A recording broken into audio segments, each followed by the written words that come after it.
At 2:07 a.m., the elevator doors slid shut behind David Miller. 30 floors above the city, Maryann Peterson stood by the glass wall of her penthouse, wine in hand, smiling like she already owned his soul.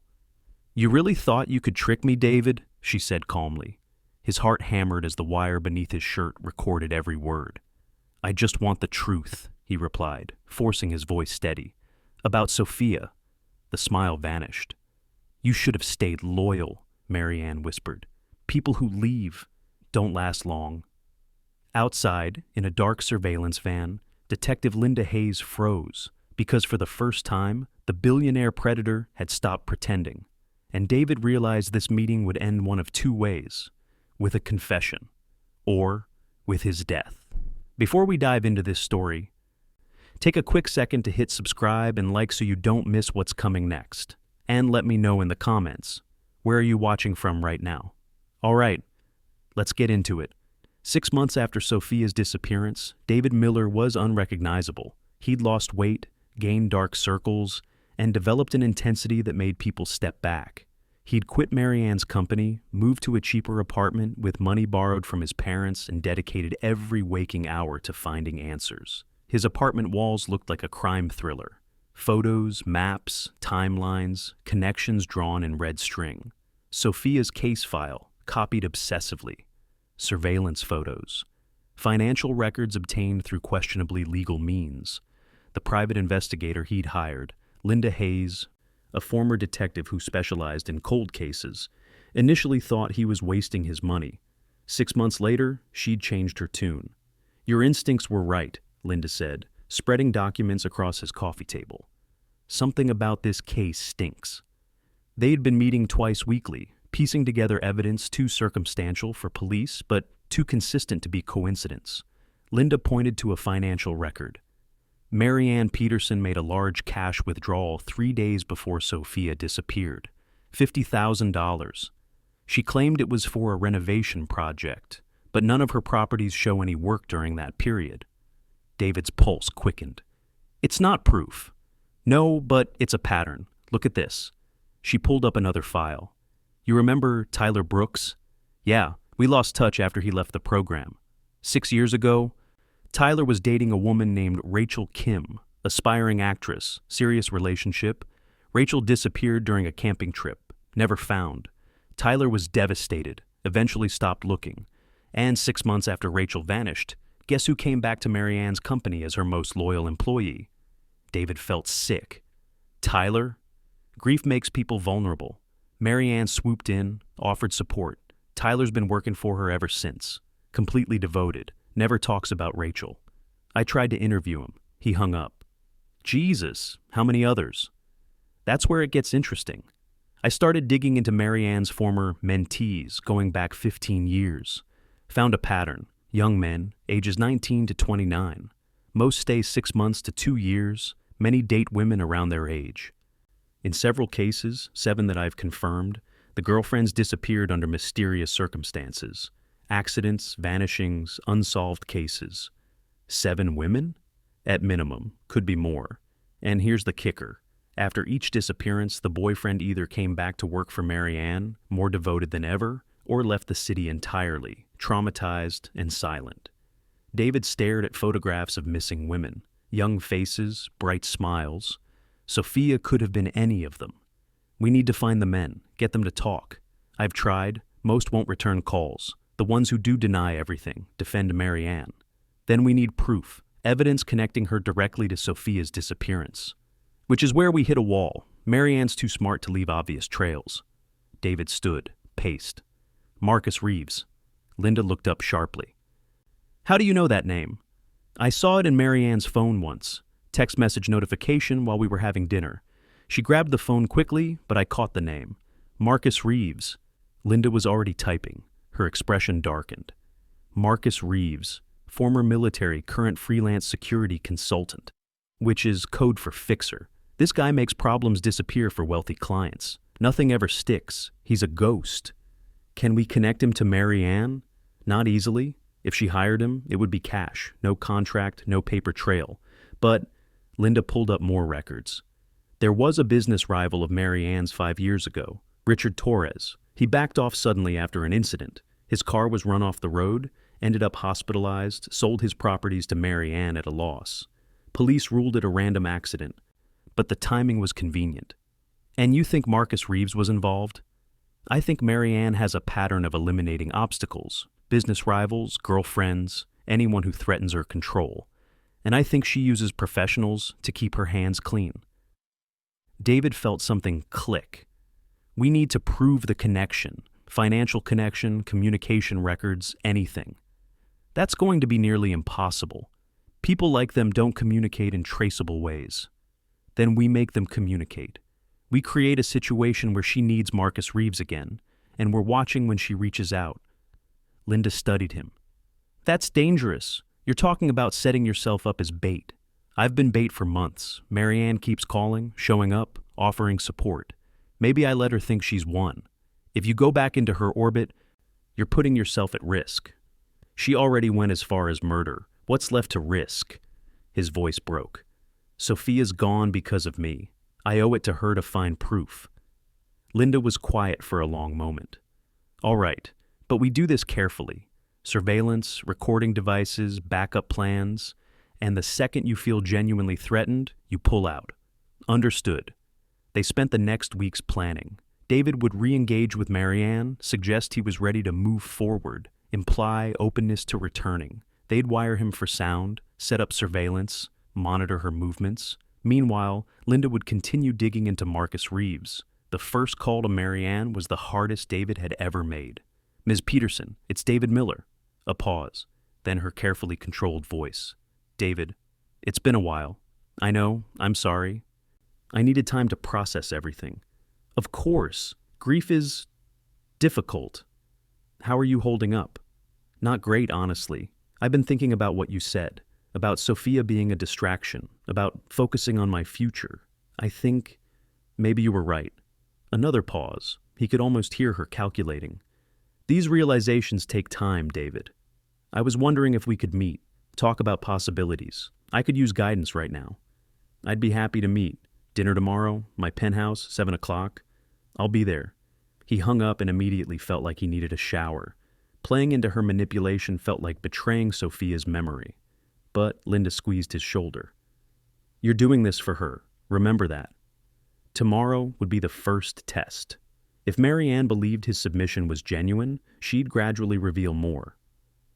And somewhere in that revelation would be the proof they needed. He looked at Sofia's photo on his evidence wall, her bright smile, her camera around her neck. I'm coming for her, he whispered. I promise. Whoever did this to you, they're going to pay. Outside his window, the city lights flickered, and in a penthouse across town, Maryann Peterson poured wine, smiling with satisfaction. David Miller was finally coming back. She had no idea she was walking into a trap, and that the young man she'd so carefully manipulated was about to become the instrument of her complete destruction. David wore the wire to every meeting with Maryann. 3 months of carefully orchestrated reconnection, dinners where he pretended to be healing, business discussions where he feigned interest in returning. Every conversation was recorded. Every interaction monitored by Linda Hayes from a surveillance van. But Maryann was careful. She never mentioned Sofia except in sympathetic terms. Never revealed anything incriminating. She was too practiced, too controlled. We need to push harder, Linda said during one debriefing. She's not going to confess on a wire. We need to create a situation where she feels threatened enough to act. What kind of situation? A new relationship, another woman in your life who seems serious. If our theory is correct, that Maryann eliminates competition, she'll respond the same way. David felt his stomach turn. You want me to put another woman at risk? Not a real woman, a fabricated one. We create a social media presence, stage photographs, make it convincing. Then we watch Maryann's response. It took 2 weeks to build the false girlfriend, Emma Rodriguez, a graphic designer from Seattle who'd supposedly moved to the city. They used a model Linda knew, took photographs, built a complete digital footprint. David started posting about Emma, mentioning her casually to Maryann. I've been seeing someone, he'd said over dinner, watching Maryann's face. Nothing serious yet, but she's great, really supportive. Maryann's smile never wavered, but her eyes went cold. That's wonderful, David. What's her name? Emma Rodriguez. She's a designer, just moved here from Seattle. How lovely. You'll have to introduce us sometime. But the temperature had dropped several degrees. David recognized the signs, the tightness around her eyes, the measured words, the way her fingers tightened around her wine glass. Jealousy, rage. Linda's surveillance team picked up activity within 48 hours. Maryann hired a private investigator to research Emma Rodriguez. The investigator came back with the digital footprint they'd created. Maryann made 2 large cash withdrawals totaling $40,000. And then, 4 days after David mentioned Emma, Maryann's phone pinged with a text from an unsaved number. Linda's tech team intercepted it. Received the package. Will proceed as discussed. Timeline 2 weeks. That's it, Linda said, eyes bright with triumph. That's our evidence. Package is code, and the timeline matches the period before Sofia disappeared. But we still need to connect that text to Marcus Reeves and prove our package refers to a hit. Leave that to me. What they didn't anticipate was how quickly Maryann would move. Within a week, the same number texted again. Target has gone dark. No physical presence confirmed. Abort or proceed blind. Maryann's response? Abort. Bad information. Stand by for alternative instructions. She'd figured out Emma Rodriguez wasn't real, which meant she knew David was playing her, which meant the surveillance operation was about to explode. David's phone rang at 2 a.m., Maryann's name on the screen. He answered with Linda recording from the van outside. Hello? David. Her voice was ice. I think we need to have an honest conversation. Come to my penthouse, now. It's 2 a.m. Now, David. Unless you'd like me to make some calls to people who are very interested in your recent investigative activities. The threat was clear. He looked at Linda, who nodded grimly. He'd wear the wire. They'd have backup. But this confrontation was coming. 30 minutes later, David stood in Maryann's penthouse for the last time. She stood by her windows, holding a drink and wearing a cold smile. Emma Rodriguez doesn't exist, she said without preamble. Clever digital footprint, professionally done photos, but no actual person, which means you've been running a con, trying to catch me doing... What, exactly? Trying to prove you killed Sofia Martinez. Bold accusation. Do you have proof? Cash withdrawals matching the timeline. Private investigator hired to research Emma, just like you researched Sofia. Text messages referencing packages and timelines. A pattern of young men whose girlfriends mysteriously vanished. Maryann laughed. Circumstantial nonsense. Cash withdrawals prove nothing. Text messages could mean anything. And coincidences aren't evidence, David. Marcus Reeves, David said, and watched her expression flicker. Your fixer. The man you hired to eliminate Sofia and God knows how many other women. We're going to prove the connection. Marcus Reeves is a security consultant I've used for legitimate business purposes. You'll never prove otherwise. I don't need to prove it to you. I need to prove it to the police, to the media, to everyone you fooled for decades. David stepped closer. I know what you did. I know you killed Sofia because you couldn't stand that I chose her over you. That I chose real love over your sick manipulation. And I'm going to make sure everyone else knows it too. Maryann's composure finally cracked. You self-righteous child. Do you have any idea what I offered you? What I gave you? I could have made you successful beyond your pathetic dreams. Instead, you threw it away for some nobody with a camera. Sofia Martinez was nothing. She offered you nothing. I did you a favor removing her. The wire caught everything. The admission, the contempt, the cold confirmation of murder. David felt rage surge through him. She was everything. And you took her because you're a predator who can't stand losing control. Entitled. Maryann's laugh was bitter. I built everything I have. Every dollar, every connection, every ounce of power came from my own work. And yes, I've used it to take what I wanted. Young men, opportunities, eliminating obstacles, all of it legitimate use of the power I earned. People like Sofia Martinez with their authentic passion and cheap dreams. They're obstacles to real success. Removing obstacles is good business. Murder isn't business. It's evil. Evil is a word small people use to describe power they don't understand. The elevator dinged. Linda Hayes stepped out, flanked by 2 police detectives. She held up her badge. Maryann Peterson, You're under arrest for the murder of Sofia Martinez and conspiracy to commit murder." Maryann's face went white, then red with fury. "You recorded this. You manipulated me into confessing to murder?" "Yes." Linda smiled grimly. "We've got your text messages, your financial records, witness testimonies, and now your recorded confession. You're done." As the detectives handcuffed her, Maryann's eyes locked on David with pure hatred. "You'll regret this. My lawyers will do nothing. We've got you cold. The media's already been briefed. By morning, everyone will know what you really are." They led Maryann away, her perfect composure shattered. As the elevator doors closed, David felt something release. Not relief exactly, but completion. Justice had finally arrived. Linda squeezed his shoulder. "Good work. That confession will hold up." David nodded, but his thoughts were with Sofia, with Rachel Kim and the other women whose photos lined his apartment wall, with every young man manipulated and traumatized. "It's not enough," he said quietly. "Getting her convicted isn't enough. People need to understand what happened, how she operated, how to recognize these patterns. Then we tell the story, completely honestly without shame. We expose the whole system." David looked out at the city lights, the same view Maryann had enjoyed while planning murders. Sofia would have wanted that, full exposure, truth without filters. Then that's what we'll do. The arrest was just the beginning. The real work, dismantling decades of lies, supporting victims, changing society's understanding, was only starting. But for the first time in 8 months, David felt something other than grief and rage. He felt purpose. Sofia's death wouldn't be meaningless. Her memory would become a catalyst for change. In a holding cell across town, Maryann Peterson sat alone for the first time in decades without the shield of power and money. The empire she'd built was crumbling. The reputation she'd cultivated was destroyed. She'd believed herself untouchable. She'd been catastrophically wrong. And somewhere in the quiet moments, David whispered to Sofia's memory, "I kept my promise. She'll never hurt anyone again." The charity gala had been planned for months, Maryann's annual event, where the city's elite gathered to celebrate philanthropy and network. 500 guests, extensive media coverage, live streaming.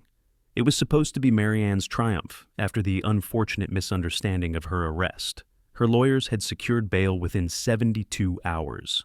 Expensive attorneys immediately went to work discrediting evidence, claiming the recorded confession was obtained through entrapment, questioning text messages, casting doubt on witnesses. They delayed trial dates, filed motions, and launched a PR campaign painting Maryann as a victim of a jealous ex-employee's vendetta. Some people believed it. Money and reputation have gravity. Several business partners publicly supported her. Society figures defended her character. But David and Linda had planned for this. If the justice system could be manipulated by expensive lawyers, then they'd take the truth directly to the public. And what better venue than Maryann's own gala, with media present, cameras rolling, and 500 witnesses. The evening started perfectly from Maryann's perspective. She arrived in a designer gown, smiling confidently, working the room like the arrest had never happened. Journalists interviewed her. Donors congratulated her resilience. Politicians posed for photos. David arrived at 8 o'clock, wearing a simple suit, carrying a tablet loaded with evidence. Linda Hayes flanked him on one side, Tyler Brooks on the other. Behind them, 6 more of Maryann's former mentees, young men who'd finally agreed to speak publicly. Maryann saw them enter, and her smile faltered before snapping back. "David, what a surprise. Wouldn't miss it for anything. In fact, I was hoping I could say a few words, share some thoughts about your mentorship program." Her eyes narrowed. Security guards shifted closer, but she waved them off. "Of course. Though this isn't exactly the venue for, it's the perfect venue." David walked to the small stage where a microphone stood. The room gradually quieted, guests turning to watch. Cameras swiveled toward him. "Good evening, everyone. My name is David Miller. 2 years ago, Maryann Peterson hired me into her mentorship program. She offered me opportunities, advancement, financial support, and in exchange, she asked for one thing: complete control over my life." Murmurs rippled through the crowd. Maryann's face went carefully neutral. For months, I believed I was lucky, until I fell in love with a woman named Sofia Martinez. He pulled up Sofia's photo on the tablet, projected it onto screens around the room. Her bright smile filled every display. Sofia was a photographer. She was talented, passionate, and kind, and she saw through Maryann's manipulation immediately. The room was completely silent now. When I chose Sofia, when I tried to leave Maryann's orbit, Sofia disappeared, vanished on what should have been a routine photography assignment. Her body was never found. His voice cracked. For 8 months, I searched for answers. And what I found was horrifying.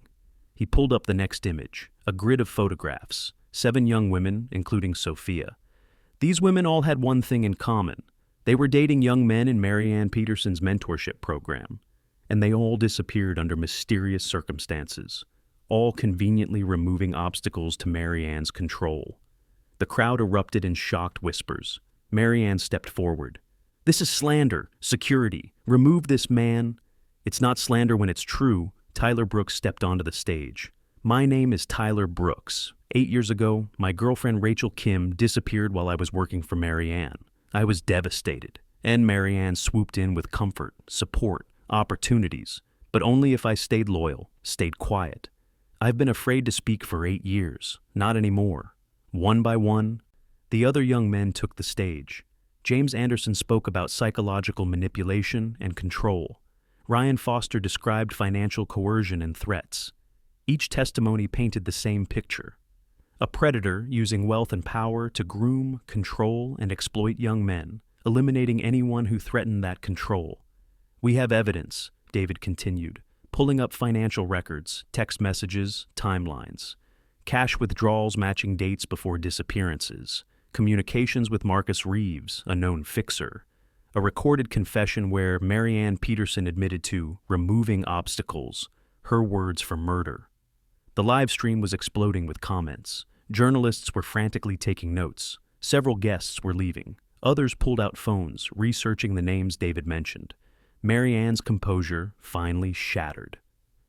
"You entitled little shit. After everything I did for you, everything I gave you, you repay me with this betrayal? I made you. Without me, you'd be nothing." "You're right," David said quietly. "You did give me things, but gifts aren't gifts when they come with invisible chains. Opportunities aren't opportunities when they're really transactions for compliance. And mentorship isn't mentorship when it's actually grooming." He pulled up one final image, Maryann's text messages to Marcus Reeves, with translation underneath. Package means hit. Timeline means deadline for murder. Target means victim. This is the language of hired killers. Police entered through the back. Detective Hayes had coordinated with David, timing the public exposure with additional evidence. "Maryann Peterson, we have a warrant for your arrest on additional charges of conspiracy to commit murder, obstruction of justice, and witness intimidation." As officers moved to arrest her again, Maryann's mask of control disappeared. She lunged toward David with rage twisting her features. "You're destroying everything. I built this city. What right do you have?" "The right of someone who loved a woman you murdered," David said, tears finally breaking through. "The right of every person you manipulated. The right of truth over power." They led her away in handcuffs as cameras captured everything. The live stream had over 10,000 viewers. Social media was exploding with "Sanimjanip Maryann Peterson" and "Uwaste Justice for Sofia." News outlets were already preparing stories. The exposure was complete, public, and undeniable. The gala dissolved into chaos, guests leaving hurriedly, journalists swarming for interviews, Maryann's supporters scrambling to distance themselves. David stood on the stage, exhausted and shaking, surrounded by the other men who'd found courage to speak. Linda Hayes approached with a grim smile. "It's over. Between the public confession tonight, the evidence we've compiled, and the media coverage, her lawyers won't be able to spin this away. She's done." Tyler gripped David's shoulder. "We should have done this years ago, before Sofia, before Rachel. We're doing it now," David said. "That's what matters."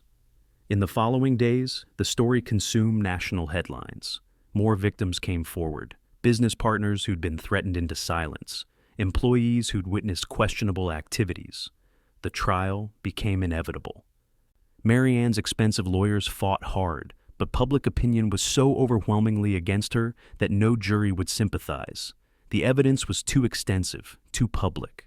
Marcus Reeves was arrested separately. He eventually agreed to cooperate in exchange for a reduced sentence, providing detailed testimony about hits Maryann had commissioned. His phone records, financial transactions, and insider knowledge corroborated everything. 6 months after the gala confrontation, Maryann Peterson stood in court to hear her sentence.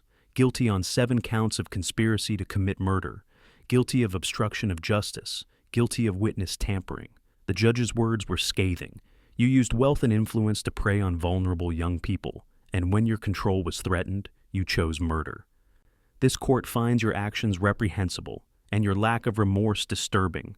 You are sentenced to life in prison without possibility of parole. Maryann showed no emotion as they led her away. No tears, no apologies, just cold fury and disbelief that her power had finally failed her. David sat in the courtroom, feeling the weight of 8 months finally lift slightly. It wasn't relief. Sofia was still gone. But it was justice, incomplete and bittersweet as it was. Outside the courthouse, media waited. David stood with Linda, Tyler, and the other survivors, facing cameras. Today's verdict won't bring back the women who were killed, David said, voice steady. Sofia Martinez, Rachel Kim, and others. They deserved lives full of possibility. Maryann Peterson took that from them. But she also believed she could continue controlling, continue eliminating anyone who stood in her way. Today, that ends. He pulled out a small photograph of Sofia. This was taken the day I met her. She was showing me how to see the world through a photographer's eyes, looking for truth in every frame. She taught me to look beyond surface appearances, to question what I was told, to value authenticity over image. His voice broke slightly. She would want me to tell you this. Predators don't always look like monsters. Sometimes they look like successful business people, charitable donors, respected community figures. They use generosity as camouflage, use power to silence victims, use money to manipulate justice. But they're still predators, and they can only operate in silence. Linda stepped forward. We're establishing a foundation in Sofia Martinez's name to support survivors of grooming, coercion, and intimate partner violence, especially male survivors. We're also advocating for systemic changes. Tyler added, For years I was too afraid to speak, but silence protects predators. Our voices collectively are more powerful than any amount of money or influence.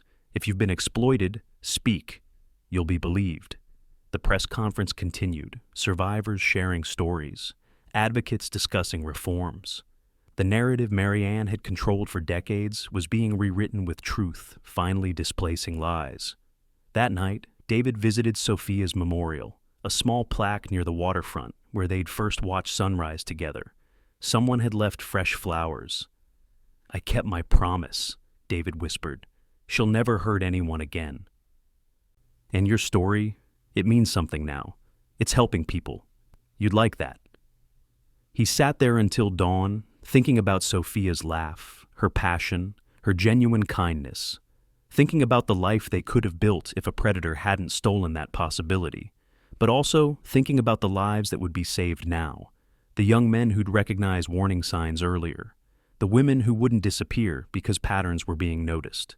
The systemic changes that would make it harder for people like Maryann to operate in shadows.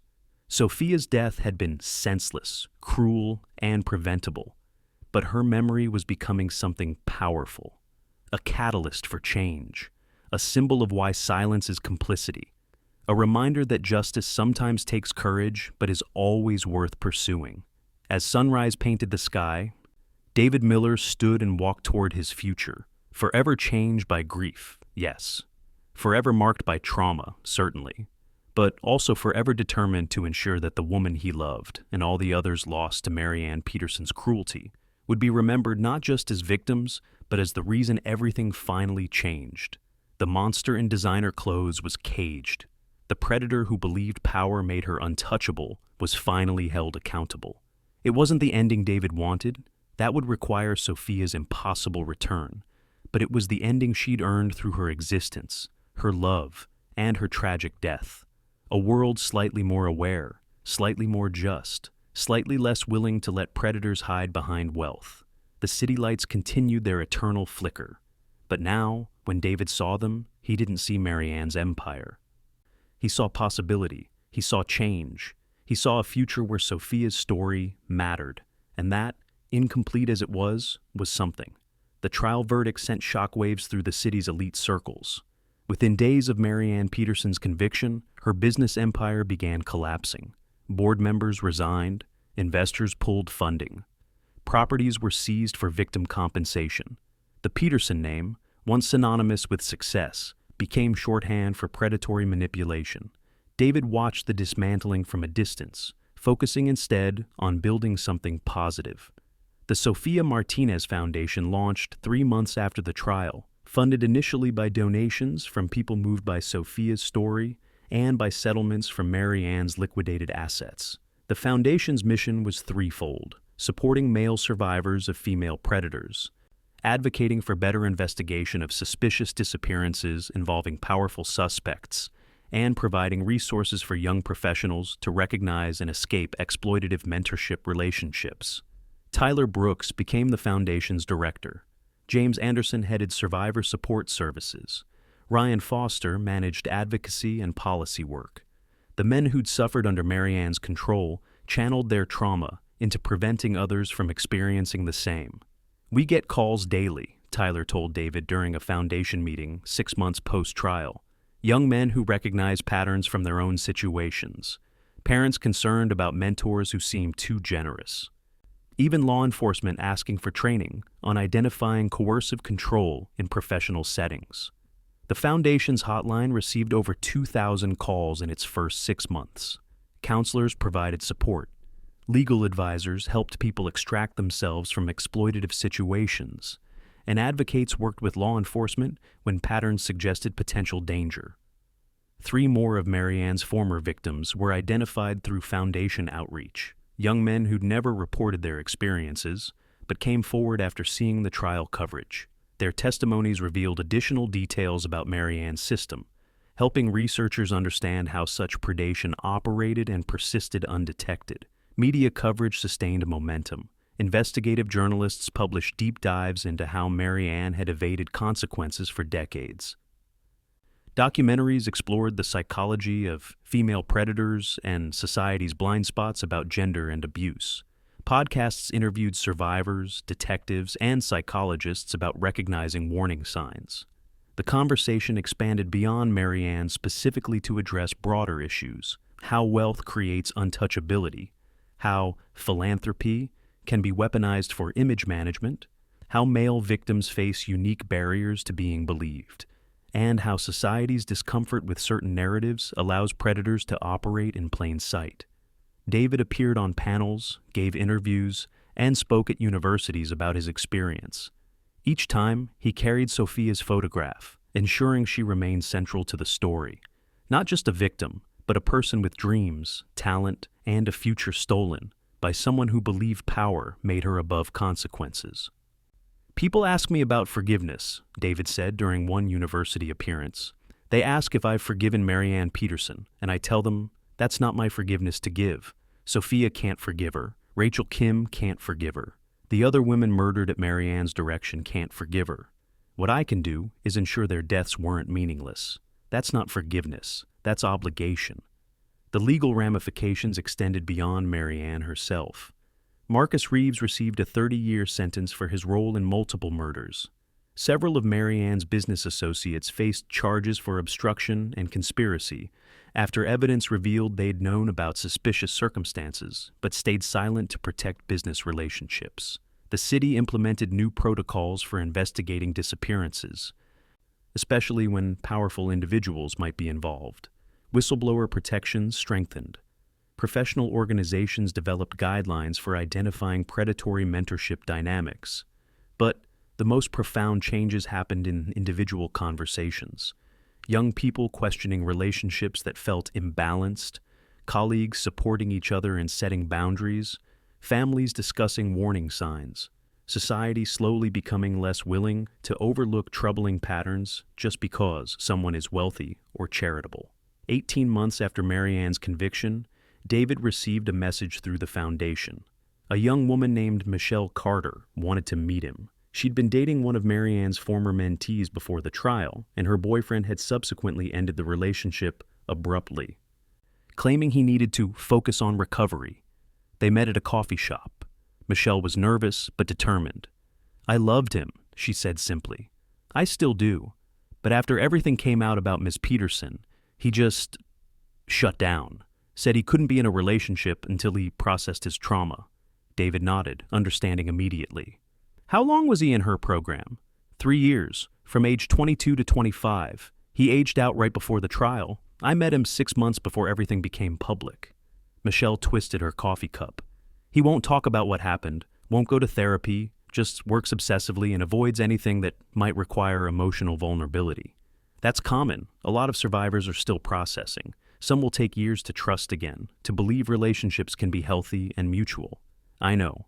I've been reading everything the Foundation publishes. I wanted to ask if there's anything I can do to help him." David thought carefully. "The best thing you can do is respect his boundaries while making it clear you're available when he's ready.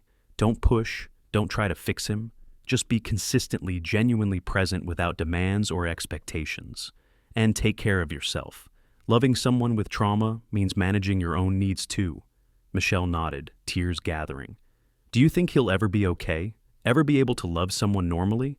"I think normal is complicated, but I think healing is possible. Yes, it takes time, support, professional help, and a lot of work. Some survivors come through it stronger. Others carry scars forever, but learn to live full lives anyway. There's no single path." They talked for an hour, David sharing what he'd learned from his own grief and from watching other survivors navigate recovery. When Michelle left, she looked slightly more hopeful, slightly less alone. These conversations happened frequently. Family members of survivors, partners trying to understand, young professionals recognizing troubling patterns in their own situations. Each conversation reinforced that Maryann's damage extended far beyond her direct victims, rippling through relationships, families, and communities. 2 years after the trial, David finally visited Sofia's parents in Colorado. He'd spoken to them by phone, but facing them in person required courage he'd needed time to build. They greeted him warmly despite their grief, sharing photo albums from Sofia's childhood, telling stories about her early passion for photography. "She talked about you," Sofia's mother said quietly. "Called us excited after you first met. Said she'd found someone genuine in a city full of pretense. She was happy, David. You made her happy in her final weeks." The words broke something in him. "I should have protected her. I should have known what Maryann was capable of." "You couldn't have known," Sofia's father interrupted firmly. "Evil that sophisticated doesn't announce itself. You were a victim too, just in a different way. Sofia wouldn't want you carrying guilt for her death." They gave him one of Sofia's cameras, a vintage film camera she'd loved but hadn't taken on her final assignment. She'd want you to have it, to see the world the way she taught you. David left Colorado with the camera, with bittersweet peace from Sofia's parents' forgiveness, and with renewed determination to honor her memory through continued advocacy. He started taking photographs himself, nothing professional, just moments that struck him as honest and beautiful. A child feeding ducks, an elderly couple holding hands, sunrise over the waterfront where he and Sofia had watched dawn together. He posted them on the Foundation's social media with captions about seeing truth, recognizing beauty, and staying authentic. The images resonated. People shared them, tagged friends, used them as reminders to look beyond surface appearances. Sofia's vision of capturing honest moments in a world of manufactured perfection lived on through David's amateur attempts and through thousands of others inspired by her story. 3 years post-conviction, the Foundation had helped over 5,000 people, trained hundreds of law enforcement officials, and influenced policy changes in 8 states. Maryann Peterson sat in prison, refused all interview requests, and maintained she'd been wrongfully convicted. But her refusal to accept responsibility didn't matter anymore. The truth was public, the damage exposed, the system she'd exploited now scrutinized and reformed. Her legacy wasn't the empire she'd built or the philanthropy she'd performed. It was the cautionary tale she became, a permanent reminder that predators use whatever advantages they possess, and society's job is remaining vigilant enough to recognize them. David continued his work with the foundation while slowly rebuilding his personal life. He went to therapy, processed his trauma, and learned to trust again. He dated occasionally, cautiously, always aware of patterns and dynamics in ways he hadn't been before Maryann. He never forgot Sofia. Her photograph still hung in his apartment. Her camera sat on his shelf. Her memory shaped his choices daily. But the grief transformed over time from sharp agony to dull ache to bittersweet appreciation for the brief time they had shared. On the 5-year anniversary of Sofia's death, David returned to the waterfront memorial. It had grown, a proper plaque now, benches donated by the foundation, a small garden maintained by volunteers. People visited regularly, leaving flowers, taking photographs, reading about Sofia's life and the movement her death had sparked. David sat on a bench as sunrise painted the sky, holding Sofia's camera, thinking about how one woman's jealousy had killed 7 women and traumatized countless men, but also how exposure of that evil had created something meaningful. "Your life mattered," he whispered to Sofia's memory. "Your death mattered. Everything you were, everything you believed in about truth and authenticity. It's all still here, still making a difference. I hope that counts for something. I hope you'd be proud of what we built from the grief." A young woman approached hesitantly. "Excuse me, are you David Miller?" He nodded. "I just wanted to say thank you. Your foundation helped my brother leave a situation with his mentor that was really bad. He's okay now because you and your team gave him resources and support to get out safely." She gestured to the memorial. "And Sofia's story. It taught me to trust my instincts when something feels wrong, even if the person seems successful and charitable." "It doesn't sound weird," David said gently. "That's exactly what we hoped for. I'm glad your brother is safe." She left after a moment, and David remained, watching the city wake, thinking about ripple effects and legacy, and how sometimes tragedy becomes the catalyst for necessary change. Maryann Peterson had believed power made her untouchable. She'd been catastrophically wrong, but more importantly, her exposure had taught a generation of young people to question power, recognize manipulation, trust their instincts about uncomfortable dynamics, and speak up when something felt wrong. That was Sofia's true legacy, not her death, but what grew from it. A movement toward transparency, accountability, and refusing to let wealth and influence shield predators from consequences. The sunrise completed its arc, painting the waterfront in colors Sofia would have photographed. David raised her camera, framed the scene, and captured the moment, honest, beautiful, and real, just as she'd taught him. Then he stood, tucked the camera safely in his bag, and headed toward another day of foundation work, advocacy, and ensuring that the lessons learned from 7 murdered women and countless traumatized men would not be forgotten. The monster in designer clothes was caged. The predator who believed youth was for taking had finally been stopped. And in her absence, the world had become slightly more aware, slightly more just, slightly less willing to let appearances deceive. It wasn't the ending David wanted, but it was the ending Sofia's life and death had earned. A world changed for the better because someone had finally said enough, had finally chosen truth over power, had finally decided that justice mattered more than safety. The city lights flickered on as evening approached, and in every light, David saw possibility. The possibility that one person's courage could inspire others, that truth eventually emerges despite wealth's attempts to bury it, and that love, even love for someone lost, can become a force powerful enough to change the world. That was enough. It had to be enough, because that was all they had.